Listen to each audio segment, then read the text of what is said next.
Hello' ৰাইজ, আশা কৰোঁ সকলোৱে ভালে কুশলে আছে আৰু 10 ডেজৰ ষ্টাডি চেলেঞ্জৰ আজি হৈছে ডে 5 আৰু শুই উঠিয়ে মই দেখিলোঁ যে আজিও বতৰটো সেই একেই গমাগমি বৰষুণ দিওঁ অৱস্থা আৰু আজি শুই উঠোতে দেৰি হ'ল 8টা বাজিল। তাৰপিছত উঠি ফ্ৰেছ হৈ ভাবিলোঁ যে আজি মই ইংলিছে অলপ ৰিভিজন কৰোঁ, বহুদিন ইংলিছ ওলোৱা নাছিলোঁ আৰু তাৰপিছত একেবাৰে মই চিলেবাছ প্ৰথমৰ পৰা আৰম্ভ কৰিলোঁ, নাউন টেন্স ভইচ তেনেকৈ আৰু তাৰপিছত তেনেকৈ অলপ মই ৰিভিজন কৰিলোঁ।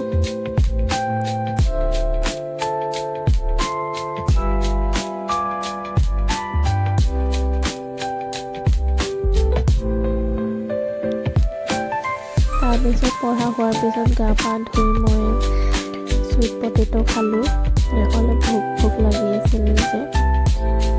তাৰপিছত মই 12:04 মানৰ পৰা আকৌ পঢ়িবলৈ আৰম্ভ কৰিলোঁ।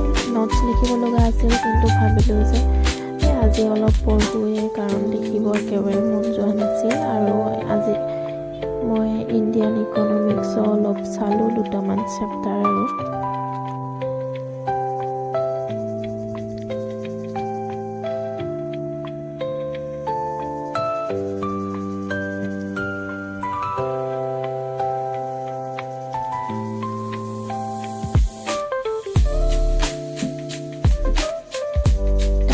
পঢ়ি কৰি হোৱাৰ পিছত আইচক্ৰীম খাব মন গ'ল। তাৰপিছত আইচক্ৰীম এটা খাই মই ভাত খাই শুই থাকিলোঁ। এতিয়া ভিডিঅ'টো